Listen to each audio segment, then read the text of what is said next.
वाणी स्वामी जी महाराज।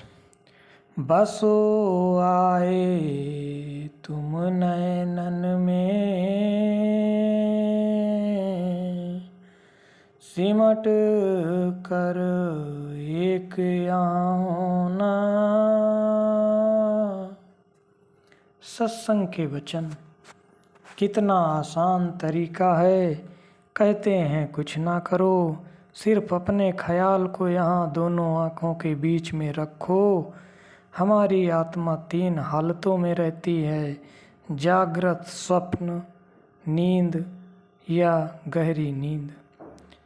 जागृत अवस्था में हमारी आत्मा आँखों के पीछे रहती है। किसी अंधे को आवाज़ दो तो वह यहाँ दोनों आँखों के बीच में ख्याल रख कर कहेगा, कौन है भाई। स्वप्न में आत्मा कंठ में रहती है।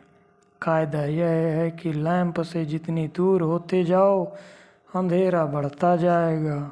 यही बात है कि स्वप्न में पूरी बातचीत नहीं होती।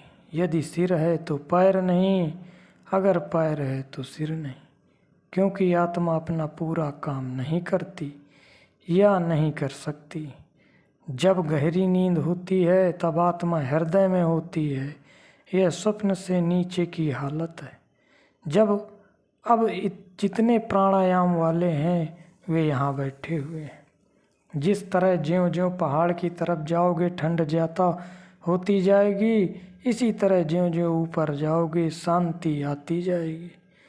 जब तुम मन और आत्मा को यहाँ तीसरे तिल पर खड़ा करोगे तब सारी चेतन सत्ता इकट्ठी हो जाएगी।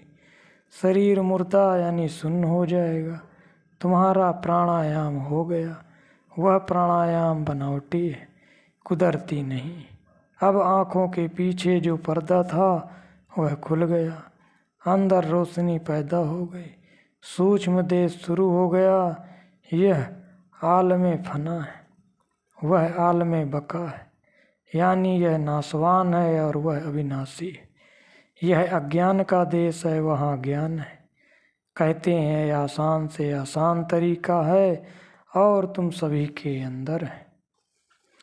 दुई यहाँ दूर हो जावे,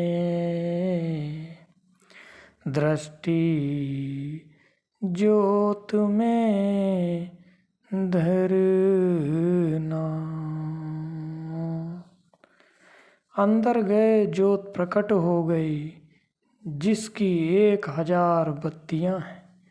ऋषि मुनि इसको तुरिया पद, संत सहस दल कमल और इस्लाम मजहब के फकीर मकामे अल्लाह कहते हैं।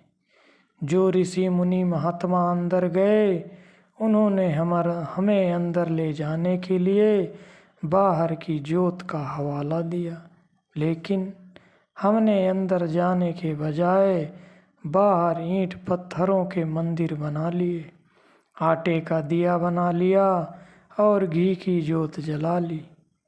जो वहाँ राग रागनियाँ हो रही हैं उनकी जगह बाहर घंटे और शंख बना लिए। इसके अंदर नूर है जिसकी बाहर कोई मिसाल नहीं। यह वही नूरी है, वही नूर है जहाँ जिब्राइल ने हजरत मोहम्मद को कहा था कि मैं आगे नहीं जा सकता, मेरे पंख जलते हैं।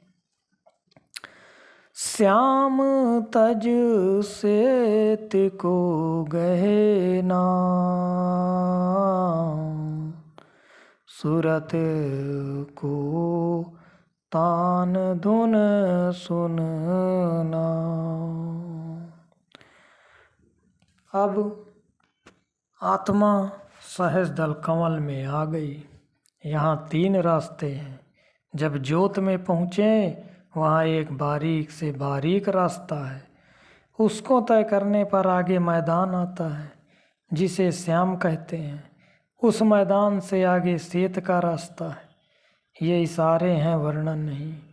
ज्यों-ज्यों अंदर जाओगे तुम्हें अनुभव होता जाएगा। जिस तरह निशानेबाज बंदूक सामने की तरफ, अपनी आँख पिछली तरफ और अपनी सांस बंद करके सारी तवज्जो निशाने पर साध कर निशाना लगाता है, तब कामयाबी मिलती है। इसी तरह तुम भी प्यार, प्रेम और पूरी सावधानी से आत्मा को यहाँ जोड़ दो। यह कोई आसान काम नहीं है, बल्कि मेहनत का काम है। बंक के द्वार धस बैठो, त्रिकुटी जाए कर लेना। बंक का अर्थ है टेढ़ा। वह बारीक रास्ता है, उसको सुरंग भी कहते हैं। पहले सीधा जाते हैं, फिर नीचे, फिर ऊपर, फिर सीधे जाना पड़ता है। जब तक मन निर्मल नहीं होता, आत्मा उसमें से होकर पार नहीं हो सकती। इसके बारे में कबीर साहिब कहते हैं, कबीर मुकति द्वारा सकुरा राई 10वें भाई, मनु तऊ मैगल होई रहियो, निकसो क्यों कह जाई। मुक्त की यह राह या बंक नाल राई के 10वें हिस्से से भी बारीक है। मन हाथी बना फिरता है, मैं आलिम, मैं फाजिल, मैं गुणी, मैं ज्ञानी। अब हाथी इतने बारीक रास्ते से कैसे गुजरे, तो किस तरह। जब गुरु नानक देव जी मक्का काबा गए, तब काजी रुकनुद्दीन ने सवाल किया कि खुदा का महल कैसा है, कितने बुर्ज हैं, कितने दरवाजे हैं, कितने कंगूरे हैं। वहाँ गुरु साहिब ने कहा कि यह शरीर देह खुदा का महल है, जिसके 12 बुर्ज हैं, 2 बाहें, 2 टांगें, कितनी हुई 4, हर एक के 3 हिस्से। पहले बाहों के गिनो, हाथ 1, हाथ से कोहनी तक 2 और कोहनी से कंधे तक 3। बाहों के 6 हो गए। इसी तरह टांगों के समझो 1, पैर, पैर से घुटने तक 2 और घुटने से जांघ तक 3।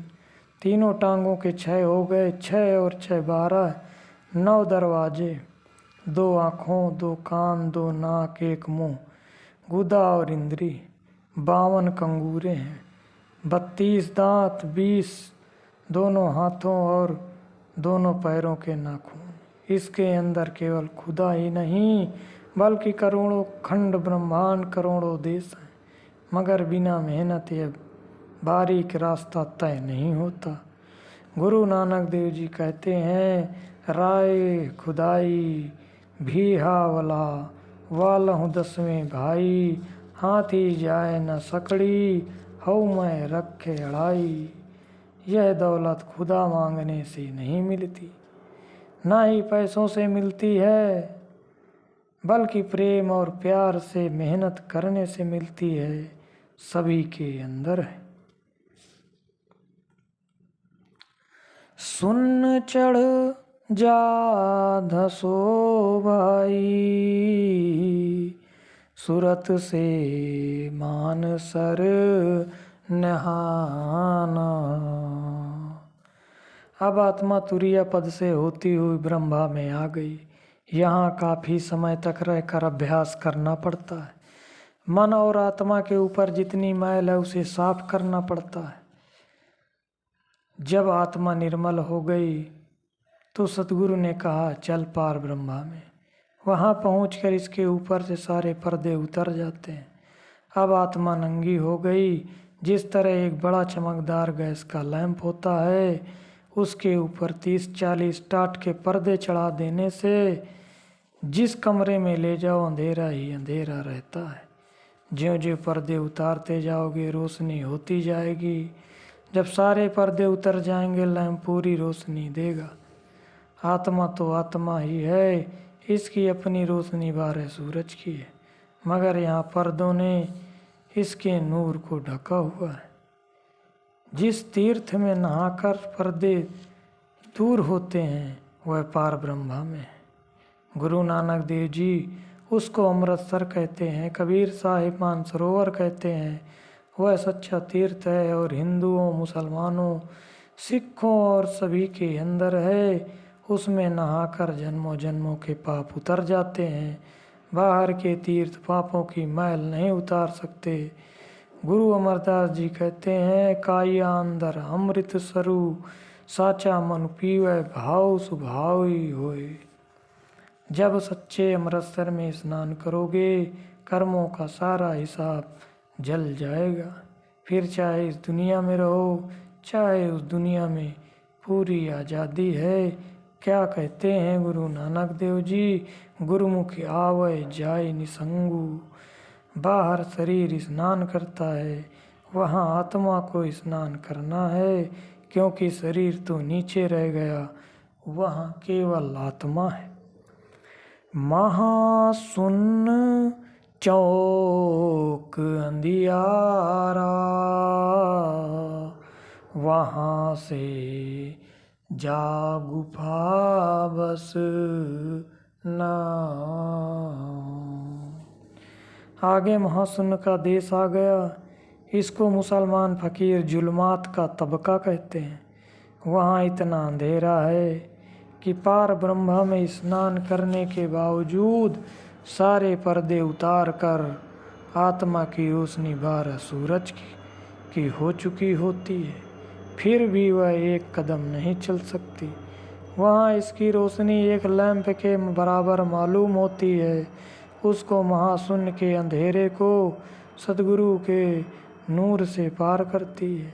वहाँ की रहने वाली आत्माएं अपनी अपनी रोशनी के आसरे काम करती हैं, लेकिन उस जुल्मात यानी घोर अंधेरे को पार नहीं कर सकती। जब गुरु की कृपा से उस अंधेरे को पार करके भंवर गुफा यानी सोहम के देश में आई, तब इसको पता लगा कि मैं सतनाम के समुद्र की बूंद हूँ। फिर सचखंड जाने की तैयारी करती है। जब सचखंड पहुँची तब इसका नूर ज़्यादा हो गया।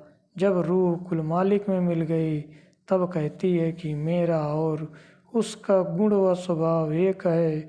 वह भी समुद्र है, मैं भी समुद्र हूँ। मुझ में और उसमें कोई भेद नहीं। लोक चौथे चलो सज के, गहो वहाँ जाए धुन बीना। अब आत्मा सचखंड में आ गई। मुसलमान फकीर इसे मकाम हक कहते हैं और हिंदू महात्मा सचखंड या सतनाम। यह कुल मालिक का देश है। वैसे तो हर एक स्थान पर कलाम इलाही बागे आसमानी या आकाशवाणी हो रही है, उसको नाम कहते हैं। यहाँ स्थूल देश में ब्रह्मा गुप्त है और माया प्रकट है। सूक्ष्म देश में माया और ब्रह्मा एक जैसे हैं। ब्रह्मा में माया गुप्त और ब्रह्मा प्रकट है। कहते हैं सतलोक में किसकी आवाज़ है, बीन की। गुरु अर्जुन देव जी कहते हैं, रहंत जन्म हरि दरस लीणा, बाजंत नानक शबद बीणा। संत नाम देव जी भी कहते हैं, अखंड मंडल निरंकारमय, अनहद बेहूँ बेनु बजाओगे, बैरागी राम गाओगे। वह शक्ति है जो सारी दुनिया को लिए खड़ी है। अलख और अगम के पारा, अजब एक महल दिखलाना। जब गुरु की कृपा से आत्मा सचखंड पहुँचती है, तब वहाँ का मालिक सतनाम उसे अपने पास नहीं रखता, बल्कि अपनी ताकत देकर ऊपर अलख, अगम और अनामी में भेज देता है, जिसको संतों ने राधा स्वामी कहा है। गुरु अर्जुन देव जी कहते हैं, ऊंचे अपार बेअंत स्वामी, कौन जाने गुण तेरे। स्वामी जी महाराज कहते हैं, सबकी आदि कहूँ अब स्वामी। स्वामी नाम है कुल मालिक का और राधा नाम है रूह का, यानी राधा स्वामी। इसीलिए स्वामी जी ने राधा स्वामी कह दिया। यह आखिरी मुकाम है।